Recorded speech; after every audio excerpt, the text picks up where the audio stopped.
the previous video, I explained scientifically why we can't see God via examples of multidimensional universe and the inability of our eyes to see the objects beyond three dimensions. In this video, I will explain how we can see God. As explained in the previous video, God exists everywhere, but they are in a dimension invisible to the human eye. Lord Shiva meditates in Kailash Mansarovar, but nobody has seen him, as he exists in a dimension that is not visible to the normal human eye.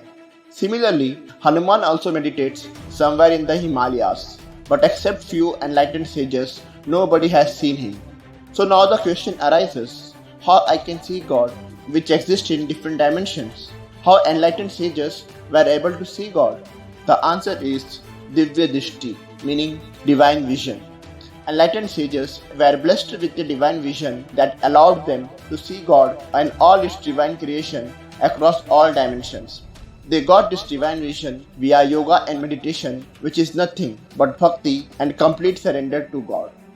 To explain further, let me again take the previous example of the limitations of human eyes of not being able to see the three-dimensional object.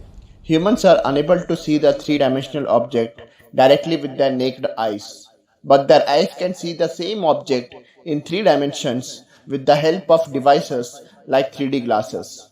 Now, what does the 3D glasses do? It functions in a way such that our eyes are able to perceive the object beyond two dimensions. These 3D glasses allow us to see the objects in a way our naked eye normally cannot do. Divya Dishti works in the same way, except the fact that you don't need any external physical device, but you need to enhance your internal mental ability to see things. Indian scriptures are full of examples where the sages were able to enhance their power of perception through yoga and meditation. There are stories where normal human beings were not able to see demigods, but sages and enlightened yogis were able to see demigods. One well-known example is Lord Krishna Vishwarup Darshan from the longest epic poem of the world, Mahabharata. When Lord Krishna was narrating Bhagavad Gita, Arjuna requested Lord Krishna to show him his divine, supreme God form. Then Lord Krishna said, his divine cosmic form has thousands of forms in different dimensions and therefore cannot be perceived by the naked human eye. However, seeing his intense desire, he granted him the divine eyes to see his divine cosmic form. Here Lord Krishna clearly states that no fleshy eye can see his cosmic divine form that is spread across various dimensions. Shapes and colors are two of these dimensions. And he also said that he shows his divine cosmic form only to his devotees and enlightened yogis. More on Divya Dishti and description of multidimensional cosmic form of Lord Krishna can be read in verse 10 to 30. What is Divya Dishti? Divya Dishti means divine vision. This allows the person to view the universe in all dimensions. Via this Divya Dishti, Arjuna saw the God in true divine form. Only three humans were able to see Lord Krishna divine form. First one was Arjuna, second one was Vedvyas, and the third one was Sanjaya, who was granted Divya Dishti by sage Vedvyas. With Divya Dishti, one can see anything from anywhere. One can see the whole universe with this divine vision. In Mahabharata, on the request of King of Hastinapur, Divya Dishti was granted to Sanjaya. Before granting Divya Dishti, Vedvyas warned Sanjaya not to misuse this power, as it will allow him to view the happenings across the whole universe. He advised him to use this divine vision to only view the events happening on the Mahabharata battlefield. Thus, using this divine vision, Sanjaya was able to view all the happenings in Kurukshetra battlefield sitting in his kingdom situated thousands of kilometers away from the battlefield. This is very similar to our modern technology of watching a live wrestling match or a live cricket match on television. In simple terms, Divya Dishti allowed him to perceive beyond the physical boundaries, walls, buildings, etc. It means Divya Dishti allowed his eyes to bypass all the materialistic objects just like the wireless technology works. Wireless signals pass through buildings, wood, stones, walls, etc. In the same way, divine vision is not obstructed by any materialistic object. It gives you unlimited power of perception to view the events happening across the entire universe at the same time. Actually, our earth is a very small place. We find it big due to limited perceptions of the normal human eye. We find it big because our eyes doesn't have the vision to view beyond a certain point. We find it big because our eyes doesn't have the vision to view all dimensions of this universe. How to achieve this divine vision and see God? Lord Krishna himself said that only those who have a divine vision can see him, and one can achieve this divine vision only by pure devotion and complete surrender to God.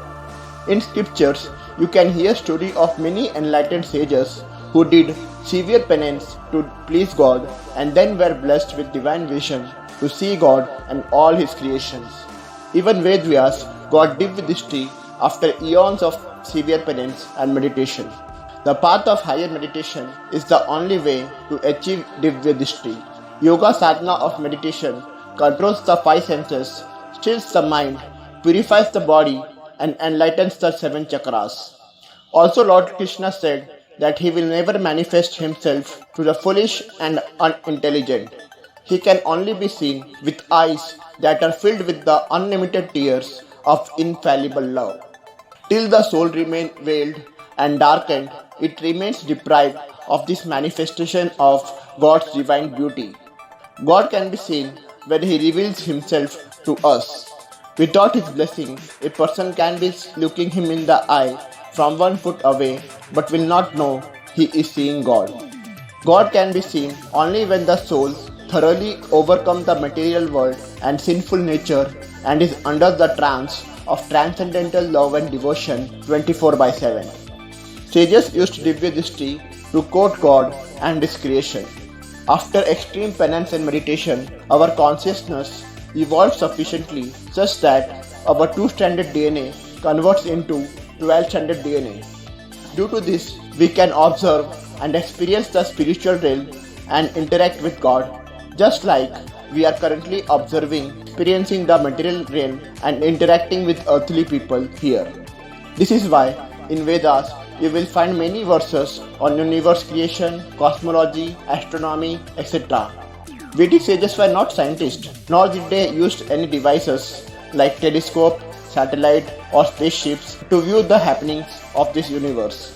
They were blessed with divine vision, using which they quoted on various concepts of this universe like Big Bang, solar system, multidimensional universe, and parallel universe.